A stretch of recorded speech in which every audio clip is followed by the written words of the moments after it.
Hi there, my name's Dom and I'm a senior instructor at Archer's Blue Car Driving School. And today we're going to talk about the pre-drive basic habits. So in this video we'll talk about locking our doors, adjusting our seats, putting on our seat belts properly, and adjusting our mirrors. So basically the first thing you want to do as soon as you get into your car is you want to make sure that your doors are locked. So by locking your doors, you're making sure that nobody that's outside is going to get in your car if you don't want them to. And most importantly, though, if you get into a high-speed collision, there's less chances of your doors flying open during the impact. When doors fly open, sometimes people go out of the doors. So it's always important to make sure that you lock your doors before you start driving. So next thing we want to do is want to make sure that we adjust the seat before we start driving. It's really important that we adjust the car to our bodies and not our bodies to the car. So that way when we're driving, we want to make sure that we have a good posture so that we can see all around and be alert while still remaining somewhat comfortable. So first we're going to adjust the headrest.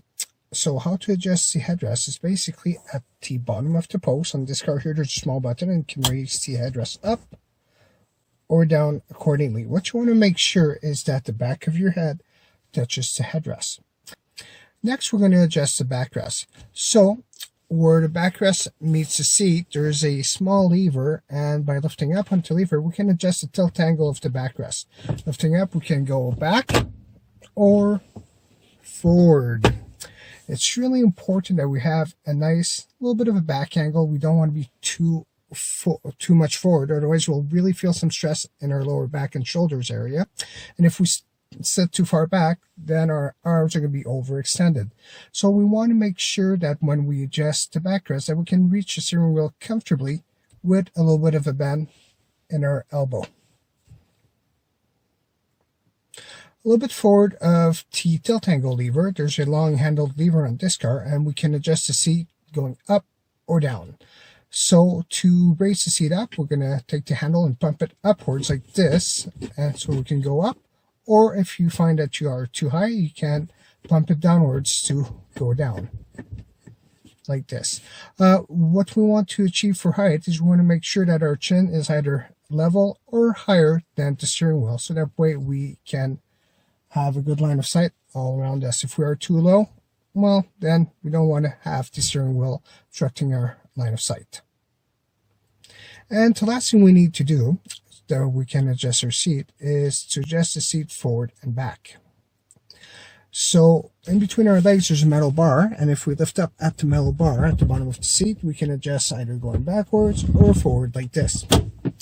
What we want to make sure that we have a good distance is we want to make sure that we can reach the pedals comfortably with a slight bend in our leg. Usually about a 45-degree bend is pretty good.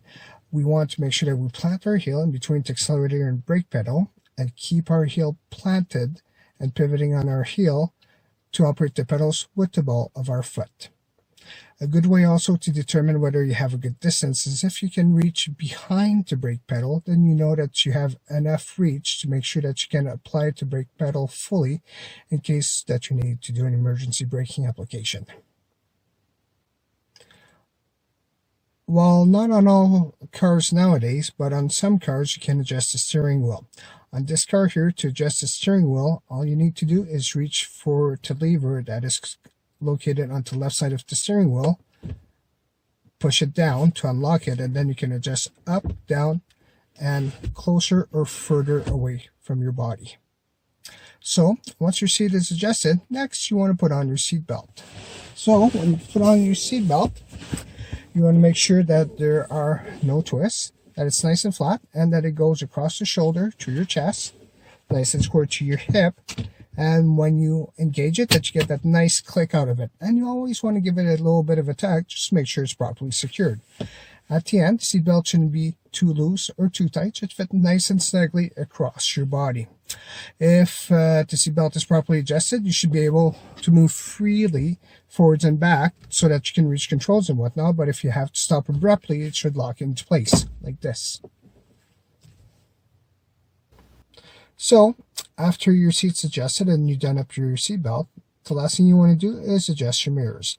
Really important that we adjust our mirrors last, because if you're going to move your seat after you adjusted your mirrors, well, you might need to readjust again.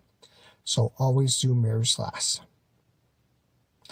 When we are looking at our mirrors, we just want to move our head and our eyes. We don't want to move our bodies, otherwise that would defeat the purpose of adjusting your mirrors.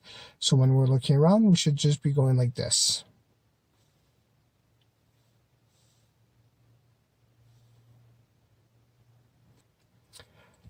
So when we adjust the driver's side mirrors, we want to make sure that we see the side of the car and quarter of the mirror less, and we want to see the horizon level somewhere more or less in the middle of the mirror.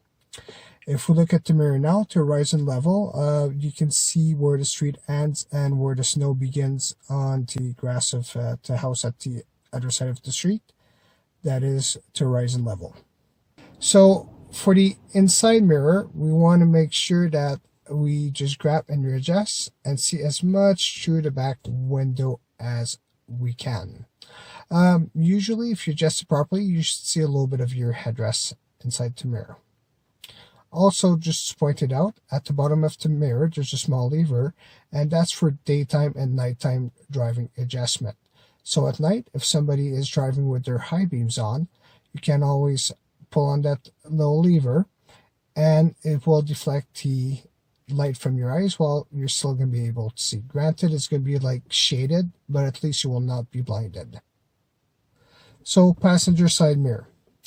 So in the passenger side mirror, you will notice that it usually says objects in mirror are closer than they appear. That's because there's a little bit of a convex shape to the mirrors, meaning that you'll be able to see more, but it distorts our perception of distance.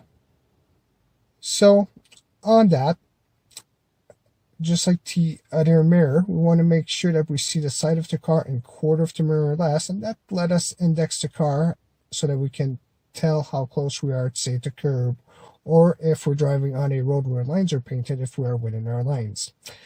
And on this one here, we also want to make sure that in this case, the horizon is about 3/4 up the mirror. The reason behind that is because it's a convex mirror.